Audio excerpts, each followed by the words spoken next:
Doctor గారు ఒకరు ఈ విధంగా అడుగుతున్నారండి. నాకు పెళ్ళై 4 సంవత్సరాలైంది, అయినా ఇంతవరకు అంగప్రవేశం జరగలేదు. నేను నా భార్యని 2 గైనకాలజిస్టులకి చూపించాను. వారు మా ఆవిడికి అంతా చక్కగానే ఉందన్నారు.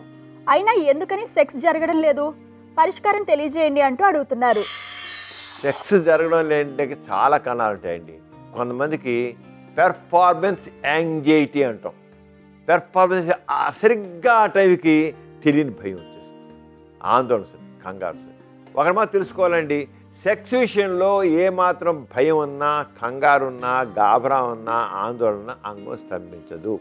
తన శక్తి మీద తనకి కాన్ఫిడెన్స్ లేకపోయినా, తన మీద తనకు నమ్మకం లేకపోయినా, అలానే చేస్తానా చేయలేనా అనే అనుమానం వచ్చినా సరే వెంటనే స్ట్రెస్ హార్మోన్స్ రిలీజ్ అవుతాయి. స్ట్రెస్ హార్మోన్స్ ఎడ్రిలిన్, నారెడ్రిలిన్, కార్టిజాల్స్ రిలీజ్ అయ్యాయి. ఎప్పుడైతే ఈ స్ట్రెస్ హార్మోన్స్ రిలీజ్ అవుతాయో ఈ కంగారు వల్ల దానివల్ల వెంటనే సింపథిక్ నర్వస్ సిస్టమ్ కూడా ఆ యాక్షన్లోకి వచ్చేసి అంగం గట్టి పడకుండా చేస్తుంది. సింపథిక్ నర్వస్ సిస్టమ్ యాక్షన్ రాగానే నా రక్త ప్రసరణ ఆగిపోతుంది, రక్తాలు సన్నూపిపోతాయి. అందులో కార్టిజాలు, ఎడ్రిలిన్ ఇవన్నీ కూడా అంగం గట్టి పడకుండా చేస్తాయి. అంటే నీకు తెలియకుండా పెర్ఫార్మెన్స్ యాంగ్జైటీ అనేది ఉందన్నమాట. ఆ పెర్ఫార్మెన్స్ యాంగ్జైటీని ఓవర్కమ్ అవ్వాలి. ఇంతకాలం ఆవిడ తప్పుతుంది, డాక్టర్కి వెళితే వాళ్ళకి రిలాక్సేషన్ థెరపీ చేసి ఒక స్ట్రాంగ్ పాజిటివ్ సెషన్ ఇచ్చి ఆయనలో సెల్ఫ్ కాన్ఫిడెన్స్ని, సెల్ఫ్ మోటివేషన్ పెంపొందింపజేసి ఆయన చక్కగా పీస్ఫుల్గా తయారు చేసి సెక్స్లో పర్మనెంట్ చేసేవారు అనమాట.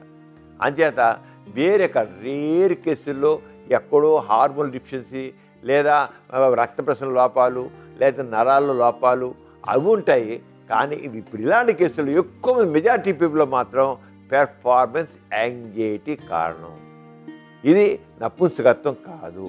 సెక్స్ విషయంలో ఒకసారి ఫెయిల్ అయితే నెక్స్ట్ టైం కూడా ఫెయిల్ అవుతున్నాడు, ఆ టైం కూడా నేను ఫెయిల్ అవుతాను. ఎందుకని? అరే నేను నన్ను చేరిపోయాను, ఇవాళ కూడా చేస్తాను చేయనా, నేను ఇవాళ కూడా చేస్తాను, మళ్ళీ రేపు నిన్న మన కూడా చేరిపోయాను, ఇవాళ చేయగలలేనా అనుకు ఎప్పుడైతే చేయగలనా లేదా అని అనుమానం కలుగుతుందో ఫెయిల్యూరే ఎదురవుతుంది. అంటే సెక్స్ విషయంలో అవి ఎప్పుడైనా సరే మనిషికి తెలియని ఒక ఆందోళన ఉన్నట్లయితే ఫెయిల్యూర్ డాక్టర్కి వెళ్ళి వెంటనే ఆ రంగన రిలాక్సేషన్ థెరపీ పొంది ఆ మనసులోంచి ఆందోళన తొలగించేసుకుంటే వాళ్ళు చక్కగా సెక్స్లో పాల్గొంటారు. చూసారు కదండి ఇవాల్టి సుఖజీవనం కార్యక్రమం. మీకు కూడా లైంగిక సమస్యలు కానీ సంతానలేమి సమస్యలు ఏమైనా ఉంటే మీ సమస్యలను వాట్సాప్ ద్వారా పంపొచ్చు. 8008532087 అనే నెంబర్కి వాట్సాప్ చేయండి.